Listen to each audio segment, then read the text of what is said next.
Hey fellas, so before we begin the video, I'd like to quickly state that I am not advocating or encouraging the harassment, doxing, targeting, bullying of any individuals that might be mentioned or featured in this particular video.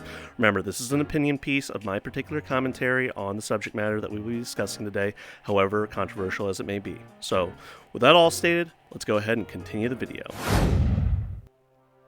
Good evening, ladies and gentlemen. Welcome to 69 News with your host, Jonathan Beckett. Today's top story focuses on normalization of zoophilia and its impact on our society the world over. In an unprecedented turn of events, the president has signed into law today recognizing zoophiles as being a oppressed minority group that have, for years, been unfairly attacked by the rest of society. More recently, they have been openly accepted by the LGBTQ community, and as such is now the LGBTQZ community. This is certainly a fortunate turn of events, as I, if I may be so candid with the rest of you all, dear audience, am a zoophile.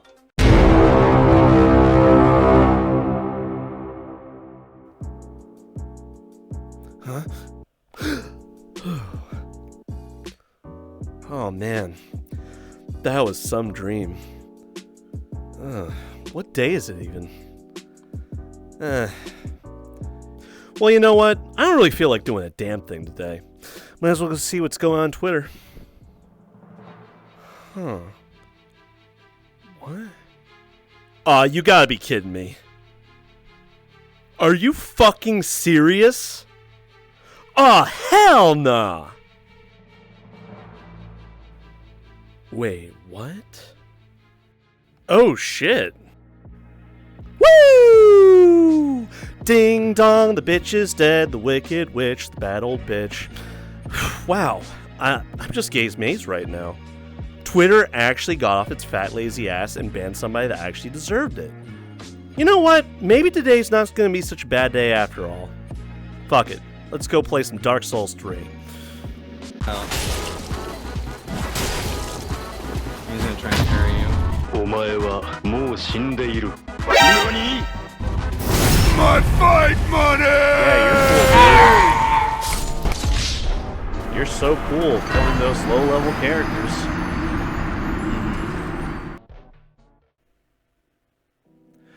Hey, what's going on, everybody? Teacher Panda back and actually talk about something else today, but something else, we're returning to a previously discussed topic.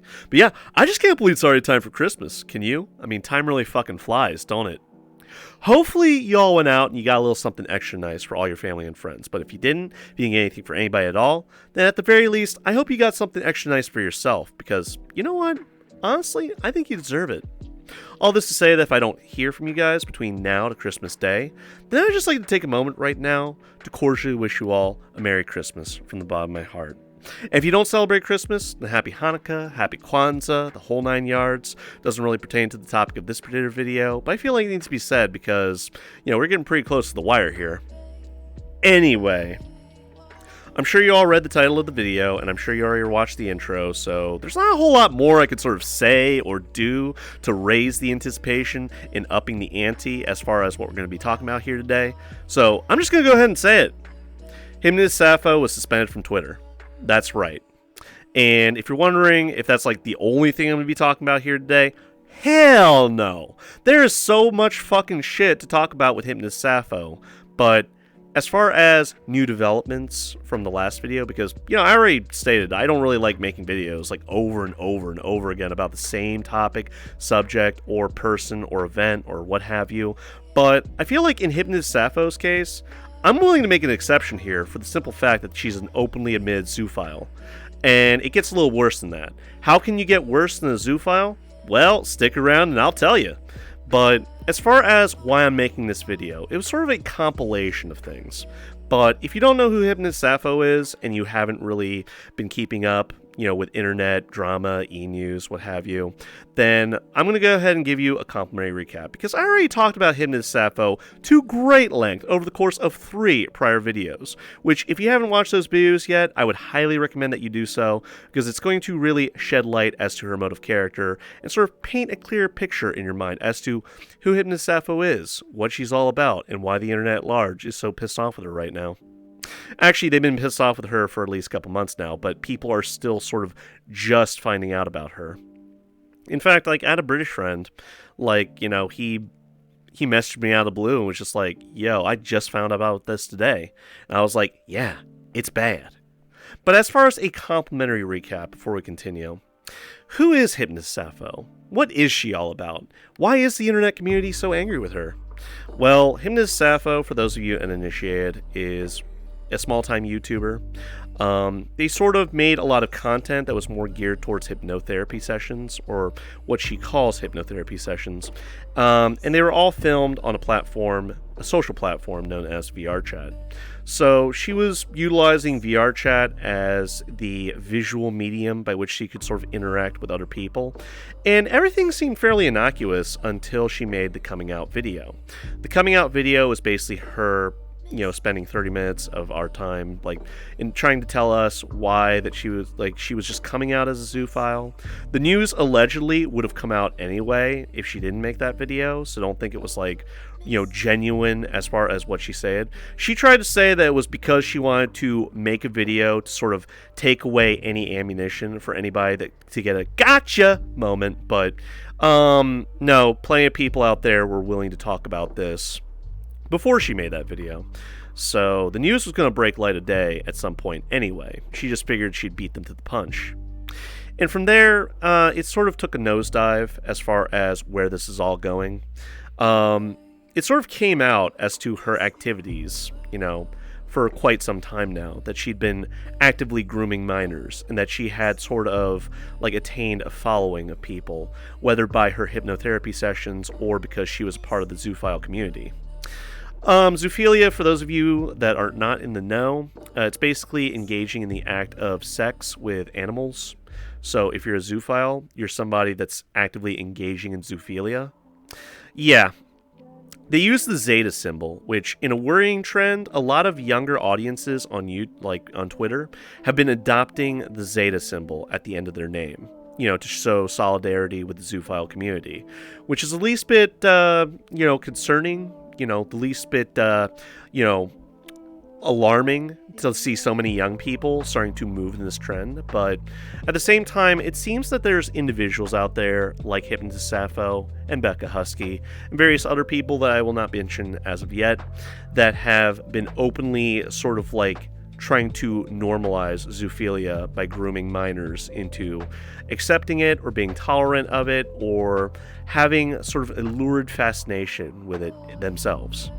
And it's not a far stretch from the imagination that Zeta North America, which is the charity organization that Hypnotist Sappho had set up, it's not a far stretch of the imagination to imagine that, that organization is going to be dedicated to the purposes of indoctrinating younger audiences out there.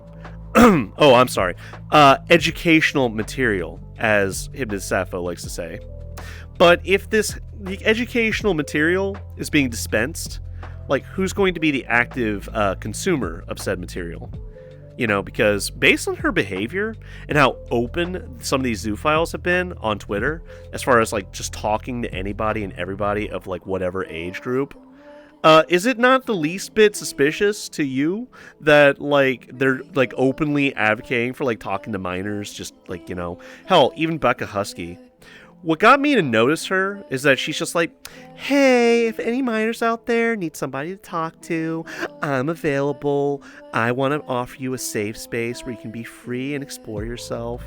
And it's just do you really want people like Becca Husky or Hypnotist Sappho to be talking to kids? Don't you think that their proclivities might rub off on younger audiences? It's entirely possible. I don't think they're just talking about the light of day or how much it rains in Manchester when they get together and start talking about things. They're going to probably be talking about the angst that kids feel. And these are some young audiences. I mean, people that are putting 12, 13, 14, 15 on their Twitter profiles.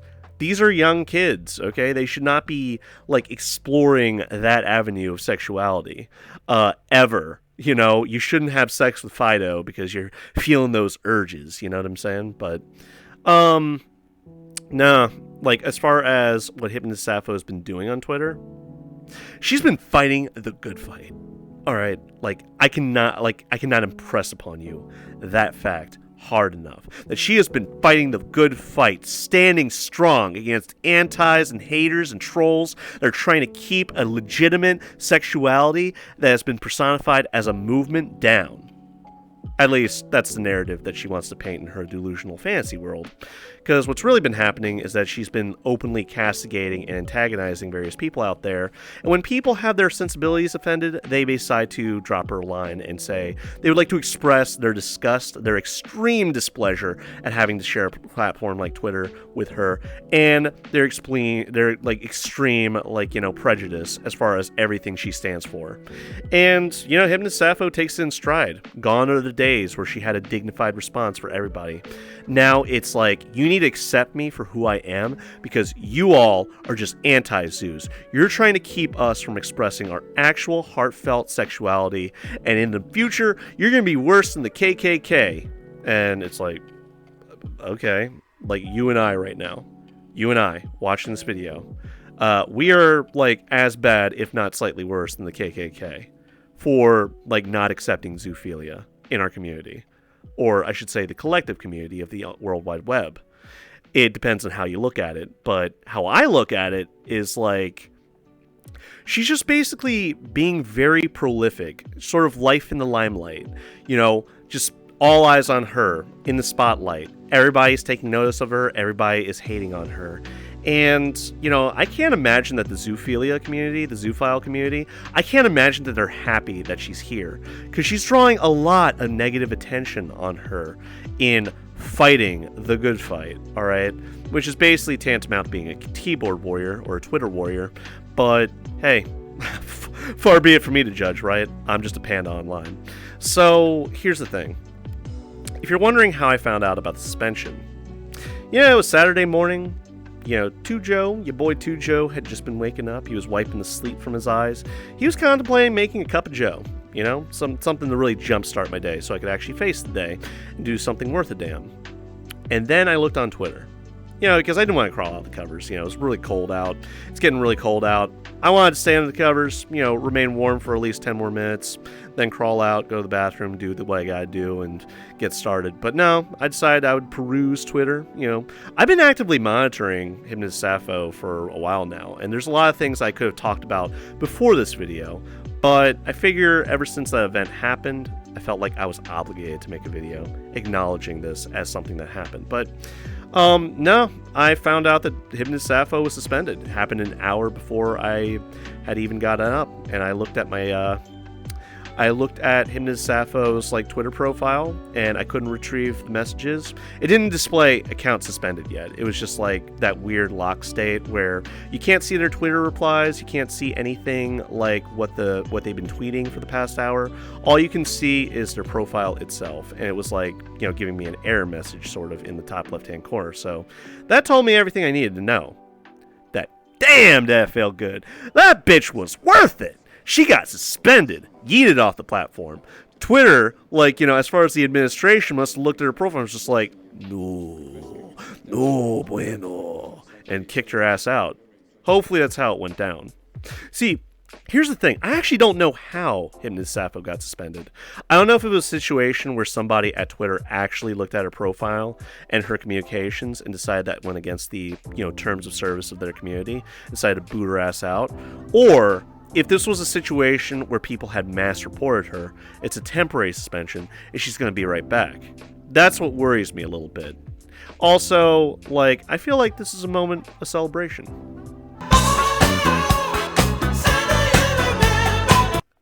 I wouldn't celebrate too fast right about now. I wouldn't hold your breath, because what's probably going to happen if Hypnotist Sappho is legitimately suspended from Twitter as a platform, she's probably going to make another burner account, or some sort of temporary account, or a new account that's going to be her new main. Becca Husky, another zoophile out there, she did the same thing when she was suspended. When her main account was suspended, she decided to come right back and make another account. So it's within her capabilities of doing so. So I wouldn't get too excited here, thinking that Hypnotist Sappho is gone forever. Obviously she's not. Also, one other thing I want to mention, even if she didn't make another alternative account, even if she didn't come on back and restart things where she left off, So you remember the alt-right, right? I mean, I guess they're technically still around, but I don't really see much coming from them these days. A lot of concerns were sort of levied at the alt-right having a presence on Twitter as a platform, and I can't really fault the people expressing the concern. It's just that there's sort of a double-edged sword to all this. Getting extremists, like political extremists, kicked off the platform, not a bad thing. The problem is when you kick them off the platform, all you did was deplatform them, all right? They don't have that broad sense of, like, influence that they used to have. And that could be a good thing, but at the same time, you're also pushing them into the shadows. They, of their own cognizance, can reach out to other members of the community or their community and continue their activities without the public eye to monitor them. It was almost a benefit to be able to see, like, Hypnotist Sappho and her communications on the daily to get a sense of how absolutely abhorrent of an individual she actually was. You can openly see her hummusing and fraternizing with young minors. And a lot of minors have expressed broad support for Hypnotist Sappho. They draw her fan art, they wish her well every day, and they thank her every day that they're alive that she sort of inspired them to have the confidence in them to be, like, to stand up and be the person that they say themselves to be. Which, unfortunately, for a lot of these minors that happen to express gratitude towards her, they have adopted the mark of the beast, the Zeta symbol. I forgot to mention, by the way, it gets just a little bit worse. Prior to Hypnotist Sappho getting banned from Twitter, she came out as a map. And a map, if you're wondering what that is just a glorified label that pedophiles like to use to sort of distance themselves from the negative stigma of, like, pedophilia. But they're still, like, one and the same as far as I'm concerned. She adopted the U symbol, and she basically said, you know what, I think the U symbol, fits me much more than the Zeta symbol. Which is kind of a, like, head scratcher to me, because she was all up in arms about getting Zeta North America up off the ground and getting all manner of support, whether it be writers, intellectuals, and various other members of the community to get on board to jumpstart this movement of educating people on what zoophilia is and why zoophiles deserve just as many rights as the LGBTQ community. That's right. If you haven't seen it, she's been conflating, like, their movement, as in, like, the right to fuck their dogs, with the gays, the LGBTQ community, like, ever since the 1970s, where gays were getting beaten down by regular society. They're conflating that to now. And that, like, people like us are just antis, haters, and trolls that deserve to become irrelevant in the future, or remembered as worse than the KKK. Funny, I don't remember wearing a white, like, fucking bedsheet over my head and, like, lighting a cross, but hey, that's just me, different strokes for different folks, I guess. I already, like, mentioned my opinion about the KKK, so, as far as I'm concerned, they're still a domestic terrorist organization. Anyway, yeah, so she came out as a map. I'm wondering if that had something to do with her suspension, like, somebody would have had to have looked at that and just been like, no bueno.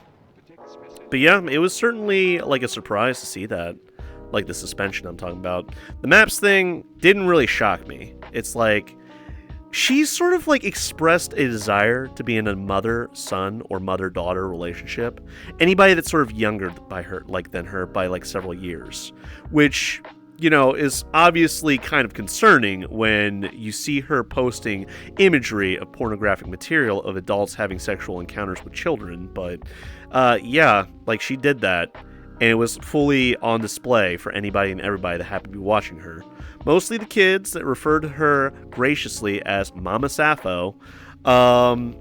Yeah, is it a far cry from the suspension of disbelief that she's been sort of grooming children, minors, into, like, going down the path of zoophilia? I wouldn't be surprised if that was the actual intent of Zeta North America, is the corruption and indoctrination of the hearts and minds of various kids out there. All right? I remember somebody in, like, historical context that was forced to drink hemlock for, quote-unquote, corrupting the minds of the youths, and that was Socrates, like, back in ancient Greece.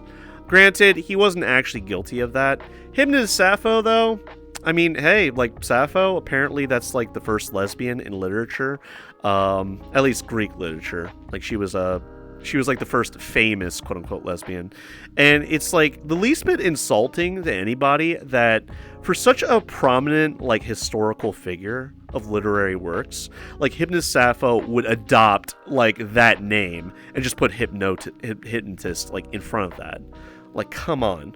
But anyway, no, it doesn't shock me at all. At the same time, like, I have to say right here, right now, that the broad support that she's been receiving is, like, largely in fan art, and all these kids, like, basically defending, like, Hypnotist Sappho, as if everything that she's doing is completely fine, and largely what she's been doing has been, like, getting into these inane arguments with various people online, for, like, no fucking reason. I don't understand how she has so much fucking time on the day to, like, argue her case with anybody and everybody that would have the moment of the day to express their displeasure as to what she is and what she's doing. Like, and, you know, she's not even particularly good at debates. It's always that same sort of smug sense of satisfaction of like, I'm right, you're wrong. You're just projecting your insecurities on me. How about you sort of take care of your own emotional struggles and get back to me when you have like a time for an actual debate. Okay, thanks, honey. Obviously, an approximation of some of her interaction with people, but not like, you know, word for word what she's been saying. It's just sort of like the general attitude and like the overall message. My message to her would be, fuck you. But anyway, no. Hey, look, it's a bird. Let me see if I have something in my other pocket. Oh, it's a bird. What do you know? 2 birds. Somebody contact the Historical Society. We need to get these birds, like, into, like, National Geographic or some shit like that. Anyway. No, I don't know. It's just, like, it gets worse than that, though. It gets much worse than that. In fact, I'm going to give you a Twitter, like, a trigger warning right here, right now. I'm not going to show you the video, but you're probably going to find it on your own anyway. I've sort of been collecting various videos of, you know, Twitter Spaces. You know how you have the ability to sort of get into a group call with various people on Twitter Spaces? It's like an interesting new feature, brand spanking new, something that, like, you know, Twitter really split some brain cells trying to, like, get off the ground, seems like, but it seems to be received well by the general audience, and everybody seems to enjoy using it. Hypnotist Sappho, you know, there's various videos of people that jumped on Twitter Spaces with Hypnotist Sappho, and she would, like, be either arguing or just talking about zoophilia with various people. And these videos, I didn't really think about them too much, other than some of the quotes being pretty hot, spicy takes, you know, like, very problematic insofar as arguing why it's okay to be with minors and, you know, like, why zoophilia is a-okay. Nothing we haven't heard before. But what was shocking to me is that I don't know if she was acting. I hope she was acting, but I don't think she was, because this sounded very real. I wouldn't be surprised if she was being fucked on by her dog on video call, or I should say audio call. You didn't see any videos, you didn't see any visuals, but you did hear, like, her moaning in a sexually charged way as, like, something was in the background happening. I think she was being fucked by her dog. So if she actually has a German Shepherd, which I'm led to believe she does, I think she's guilty as charged. But at the same time, apart from some, like, sounds that if this went to court, you could, like, play off as anything. And, like, what I'm trying to say is that the argument can be made that this was purely an act. But my thing is, it didn't sound like no damn act. It sounded like the real fucking thing. Like, it sounded pretty fucking convincing to me, if it was an act. But anyway, she was being fucked, okay, on audio call, which should be indicative of how disgusting of an individual she is. Shameless, no doubt, but, like, at the same time, you gotta wonder, who the fuck are these people that are listening to this that are just there for the show? Or there for the call, I should say, because there's no show going on. You gotta be fucking sick. Like, insane in the fucking membrane. That's absolutely fucking disgusting. Degenerate as all hell. So I don't know. I'm led to believe that she's been having sex with animals for a while, and this happened to be just the latest and greatest in a long line of, like, sexual encounters that she's had with her own dog, getting fucked by it. And I can only imagine how fucked up that dog is in the head, like, just doesn't know, is reacting on impulse, has been trained to basically be a sex object for Hypnotist Sappho. And, like, it was the least bit disgusting when I first heard about that. I remember some of my friends reacting to it, like, getting ready to, like, projectile vomit everywhere. But yeah, that happened. Who's fucking her on the other side? Hopefully it's her partner, because apparently she has a boyfriend, but I wouldn't be surprised if it was a dog. I wouldn't be surprised if that boyfriend was one of the four-legged variety, as opposed to the two-legged variety, if you know what I mean.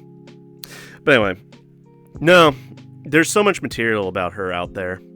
And what's crazy to me is that she keeps insisting absolutely that all of these screen caps that showed her in a negative light are all fake, just like Kira the Wolf did.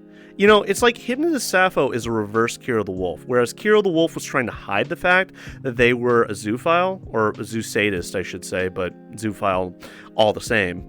Like, Hypnotist Sappho is completely open with the fact that she's a zoophile, that she's completely in the right. Nothing she does is wrong, that we're all wrong for judging her for it. How dare we use our better sensibilities to judge her sexual behavior as degenerate and, you know, express disgust and extreme displeasure in her shows of absolute degeneracy. How dare we? How dare we impede upon her ability and right to fuck her dog?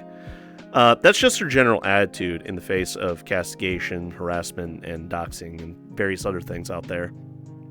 Honestly, law enforcement in her state should get involved. Like, if there's an animal on the premises that has been actively abused, that's really a matter for the furries that live in that state. Hopefully there's some people over there that are aware of the situation.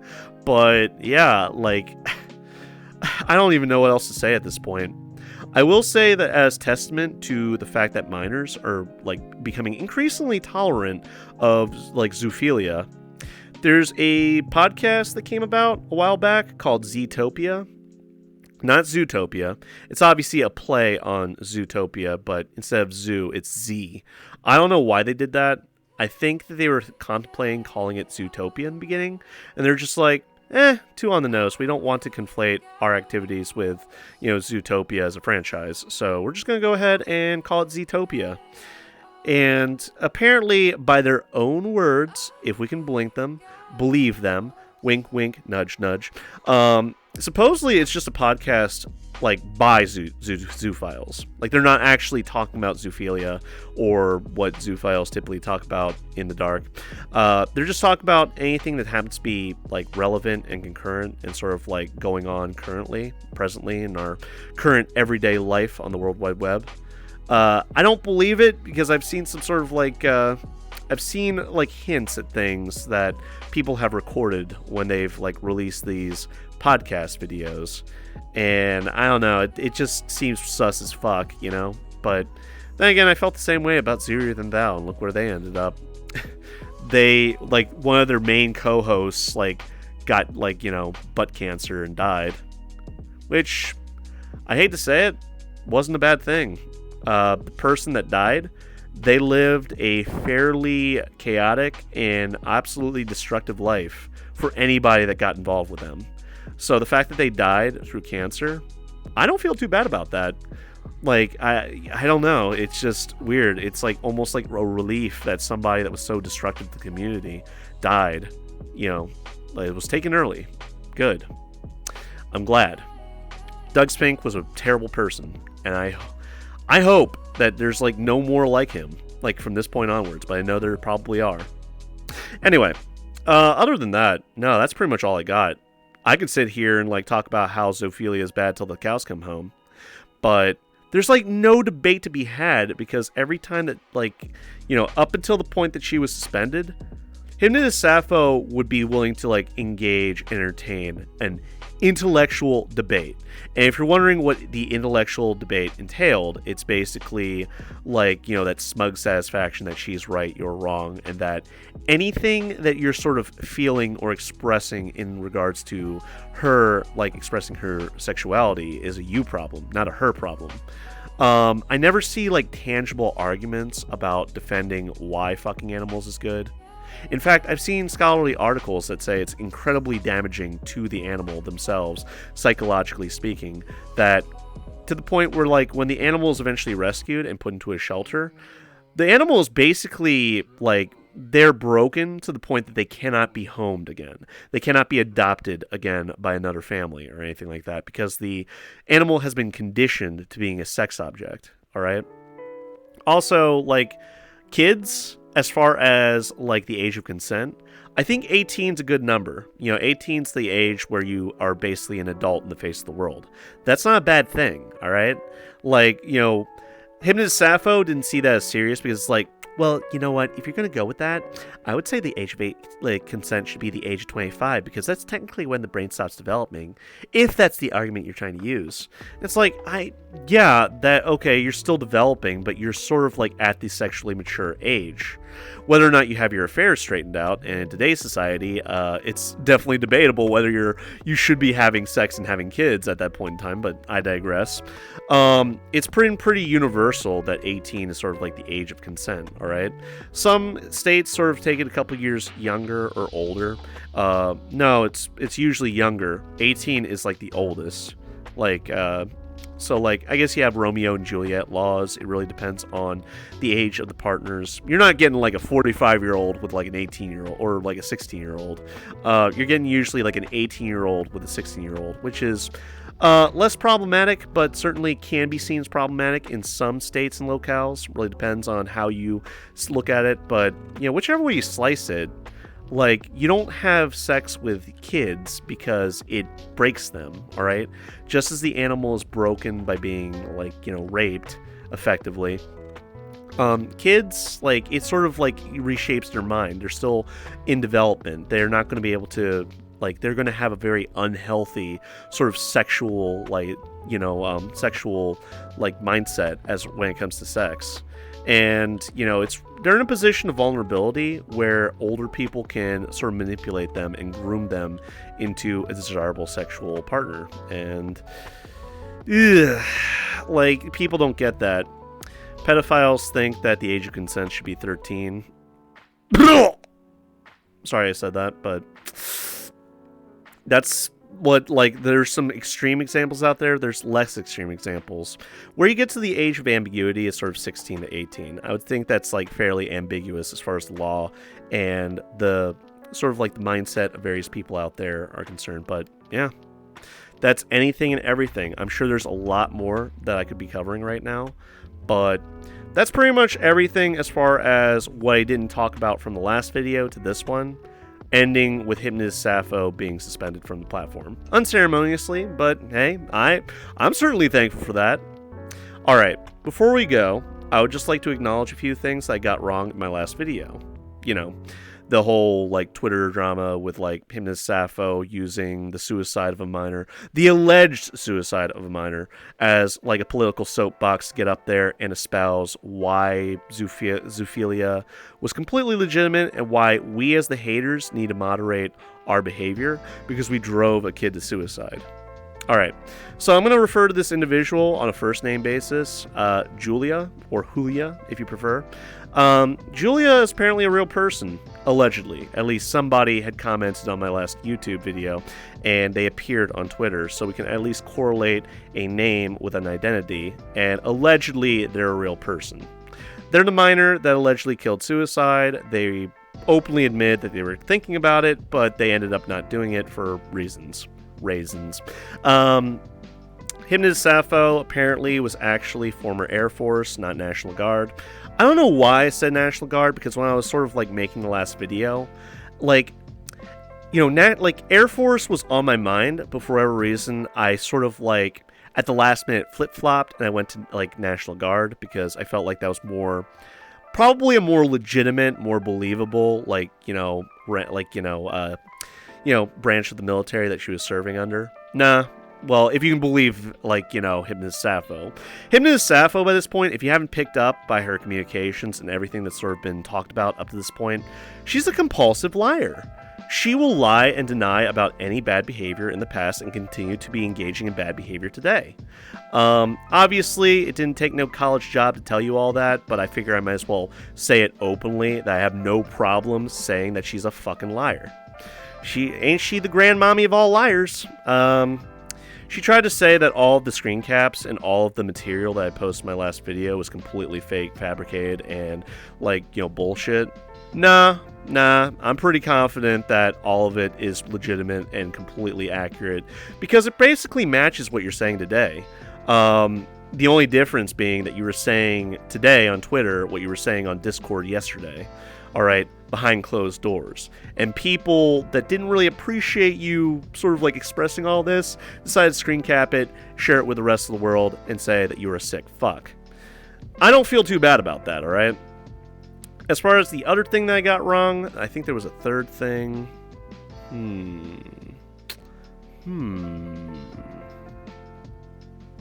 Oh, the third thing I got wrong. The fact that Julia is actually a real person. I thought they were a complete fake. I thought there was no Julia out there. But the name is generic enough that it wouldn't be a suspension of disbelief to think that they were fake, right? So, we already talked about that. And that Hypnotist Sappho, if you can believe her word, which usually you can, it's at least 75% of the time you can't believe her at her word, was active Air Force. As far as the third thing, well, honestly, when she posts that text wall, that's what she does. How does she have all this fucking time on her hands to argue with random people on Twitter, and, anytime there's a video made about her, that she just fucking throws a text wall at them that is, would probably take some effort to, make, you know what I mean? This isn't something that's just, typed out in, 5 seconds. This is, a big fucking paragraph. Several paragraphs tied together. And I just wanted to pull a bender and be like, bitch, I ain't reading all that crap! Summarize in one word. But no. The other thing that I would just like to mention right here, right now, is that as far as, media coverage, YouTube coverage, or any other content about Hypnotist Sappho, there doesn't seem to be a whole lot out there other than small YouTube channels like mine. Some of the bigger names out there, I have seen no hide nor hair. I think Coyote Lovely is probably the biggest as far as more medium-sized channels, but I have not seen any of the bigger YouTubers out there even touch mentioning or talking about Hypnotist Sappho. Granted, Simple Nix is a good example. He said it was too disgusting. I honestly can't blame him.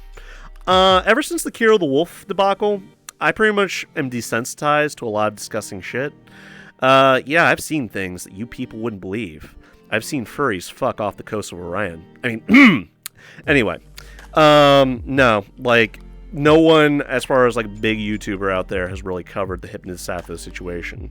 Which is the least bit surprising, but it's also simultaneously not surprising for the simple fact that bigger YouTubers, they like to monetize their videos because it makes them a lot of money. They like to make more revenue.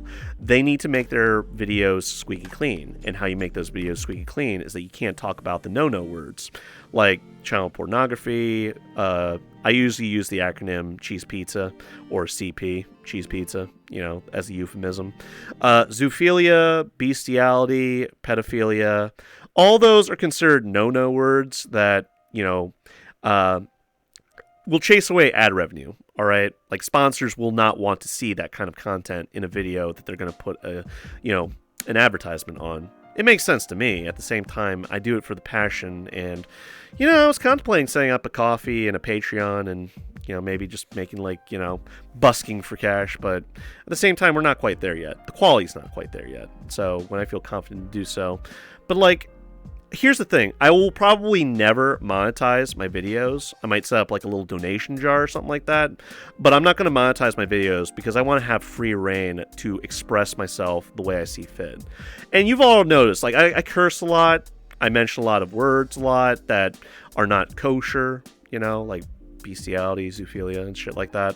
I don't want somebody censoring me. I don't want to be having to feel like I'm walking on eggshells when I talk here, all right? This comes straight from the pan's mouth. I want to be able to say whatever I feel is necessary in that moment without you all sort of scratching your heads and be like, huh? Because some of these big name YouTubers, they found nice like ways to dance around the subject matter, but it feels like they're pussing around the bush, you know? Like I just, it doesn't work for me. So yeah, not a whole lot of coverage in that regard. It's almost exclusively either small channels like mine or like various people on Twitter that feel like the word needs to be spread far and wide. And, you know, I'm starting to have doubts as to how many people are subscribed to Hypnotist Sappho that are actually supporting her. I feel like most people there are actually just there to, like, break out the popcorn and watch the dumpster fire as it unfolds because overwhelmingly negative comments. I have not seen much in the way of positivity on that channel. And the only positivity you do see are minors. I'm actually starting to wonder if if Hypnotist Sappho actually has broad support from the zoophile community. Because if you're going out there and like acting like a shithead in the general like public eye and just like bring about all of this negative attention onto yourself, don't you think that's bad publicity? Zoophiles, I would imagine, would like to operate in the public eye, but like sort of hidden in plain sight, you know? They don't want to draw too much attention to themselves. They don't want to like draw too much attention to their activities. They want to remain under the radar so they can get away with things. And they like, it's kind of like the whole Kira the Wolf thing. The only reason Kira the Wolf was caught is because like they were such a big name. All the other zoophiles, for the most part, sort of receded into the shadows. And yeah, like I would just like to say, as a closing thought here, that constant vigilance is going to be required if we're going to proceed forward. And I can only thank my lucky stars right here, right now, that the furry fandom actually got off its like butt and decided to say, no, we do not want fucking zoophiles in our community.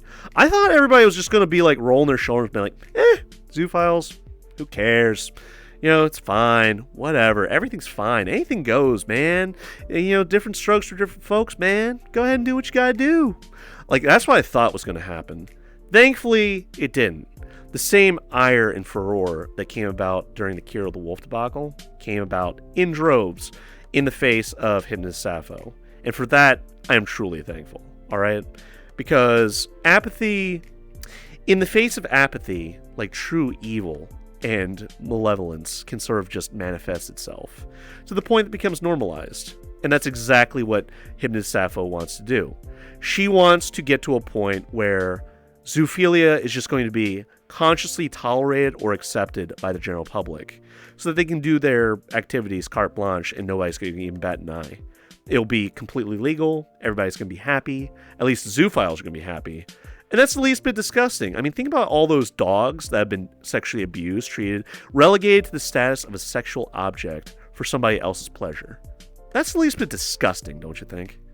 But anyway, I think I've prowled on about this long enough. In fact, I think I've talked about Hypnotist Sappho long enough, alright? I want to sort of just divert myself back to a positive mindset and be thinking about better things, like Christmas coming up in just a couple days. So, you know, like I said before, I've said a lot in this video. Hopefully you could have followed along, but it's something to bear in mind, all right? That you're going to need to sort of pay attention to the activities of various people out there if you give a care about the activities of others. I'm not saying that you need to be a moral crusader, but at the same time, like, at least have values that you can sort of plant your feet firmly into the earth and really say that this is what you stand for. That that what you see happening in front of you, that is going against what you stand for. It's contradicting your values, and you're going to express your displeasure in the face of that and your better sensibilities and be like, hey, get that fucking shit out of here. Other than that, I wish you all a Merry Christmas. I hope you guys enjoyed the video. Till next time, guys, take care and peace. I hope you all have a better one.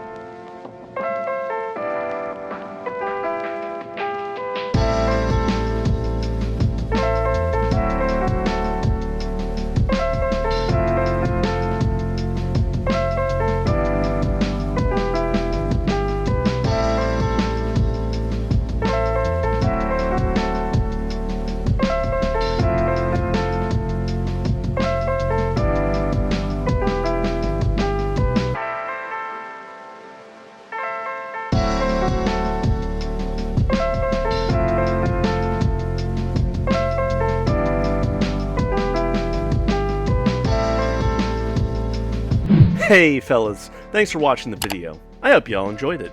Would you care to hit that like button and subscribe for more? I'd greatly appreciate it.